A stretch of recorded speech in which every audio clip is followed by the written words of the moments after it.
Deleting social media in 1 minute. Buying options that expire and blasting the cache. About to shut down your bank account too. Lag is terrible. Stream is garbage.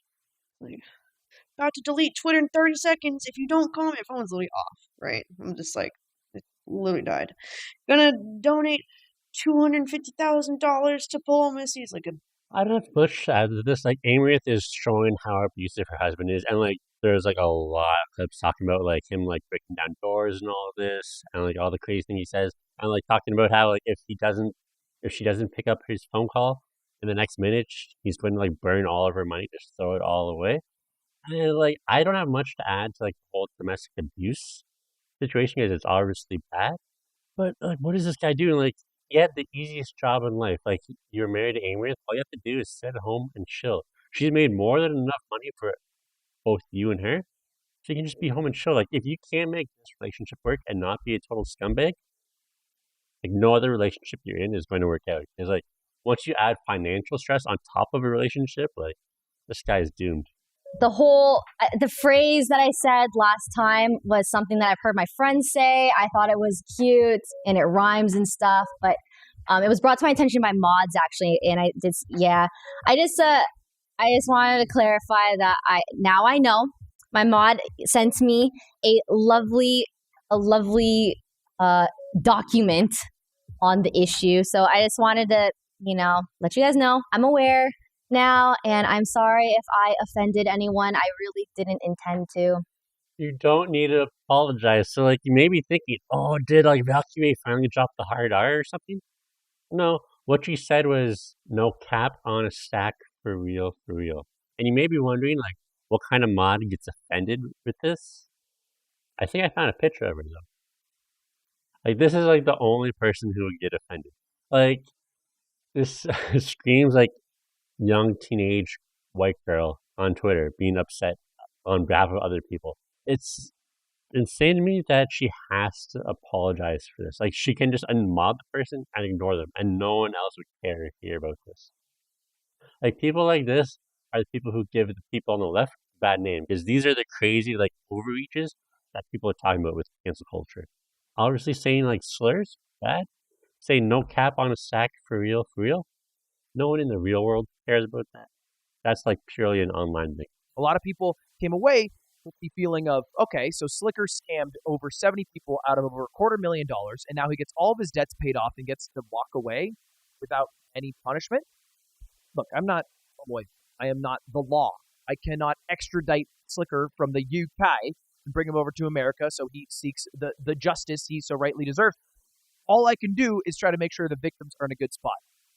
Having said that, I do want to make a very public push to get Slicker banned off of Twitch. I cannot think of someone who should more rightfully be banned off of Twitch than Slicker right now. Someone who took advantage of not just other creators in the relationships he formed as a streamer, but also his viewers. He literally scammed his viewers. So, like, while I agree that Slicker should 100% be banned for this, Twitch's history has proven that he's not going to be banned for this. They don't care about people who scam their viewers, because they didn't do anything about people who like did the whole CS:GO Diamonds scam where they actually owned the site and were rigging it so they would win all the time, or they didn't ban Aiden Ross or like Trainwrecks when they did like crypto pump and dump scams and like scamming their audience out of thousands or tens of thousands of dollars. So like Twitch makes it clear they do not care about viewership at all. So it's like free reign to scam whoever you want on Twitch and they'll be fine. Like, you have people like the CS:GO Diamonds literally breaking the laws and people being charged for it, and Twitch didn't care about people using their platform to break the laws. About how Twitch gives one streamer a long suspension, but not another who does the same thing. How does it seem like Twitch applies the rules unfairly? Yeah, again, more myths busted. So we apply our rules very consistently. It's just frequently using data that the community can't see. And so why not show the community the data so they can understand the ban process? You think you'd want your creators to also have access to that data so they knew what they can and can't do on stream. There are frameworks that use things like how much harm did this cause, or how many times has a streamer did it. If Mike does one slip up on stage, we can look past that. We can go, okay, yep, Okay, he get to come learns. back? Yeah, you'll learn, you'll come back, you will Strike choose one. different words in the future. But if you're up here and you're repeatedly doing that, we're going to go, my dude, get it together. And so I think everyone can agree with that. Repeat offenders should face more consequences. there are places where the consequences, and they may look different to the community, and I completely understand why that is frustrating and why it can look inconsistent. But there are very consistent frameworks on the back end that handle all of this. So if there's very consistent frameworks on the back end, it should be very easy to publish like some kind of blog to show all of the criteria and what it's going to get you banned for what severity. So why don't they publish it? Do you think transparency would be a good thing, right? If there's actually a framework, it should be easy enough to copy paste it and publish it. We can't explain They can't explain it exactly to the public for some reason. Just trying to have a good time and just chill.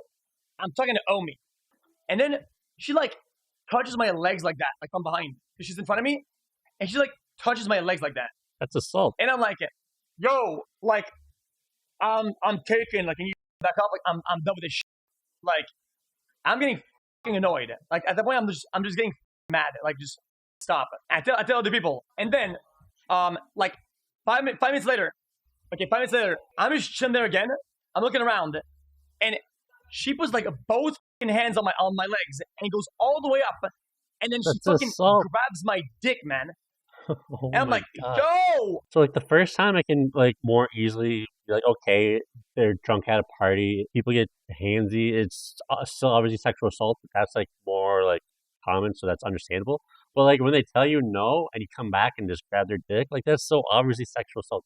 And it's insane to me that the biggest streamer on the platform still has to deal with this at parties after TwitchCon. You think he would at least be safe from this? If I was a man in this situation, everyone would believe me, and there wouldn't be questions, and I wouldn't be getting called a clout and whatever, and people telling me oh well, you shouldn't have drank then. That's your fault for. So obviously people shouldn't be saying you drank, so it's your fault if someone grabs you. But to say that sexual assault against men is treated more seriously is insane. We just had XCC talk about how he was being assaulted at a party, about to the same extent that Adriana was, and nothing happened. No one cares about it. No one's getting canceled over it. But you also have people like Terry Crews coming out talking about how he was sexually assaulted, and the mainstream media reply was oh, he's so big and huge, who could sexually assault him? Why didn't he just stop the guy? Or anytime a male teacher sleeps with a student, look at those headlines compared to when a female teacher sleeps with a student. They're completely different headlines. Everyone knows when a young guy is sexually assaulted by a woman, it's oh, isn't he so lucky?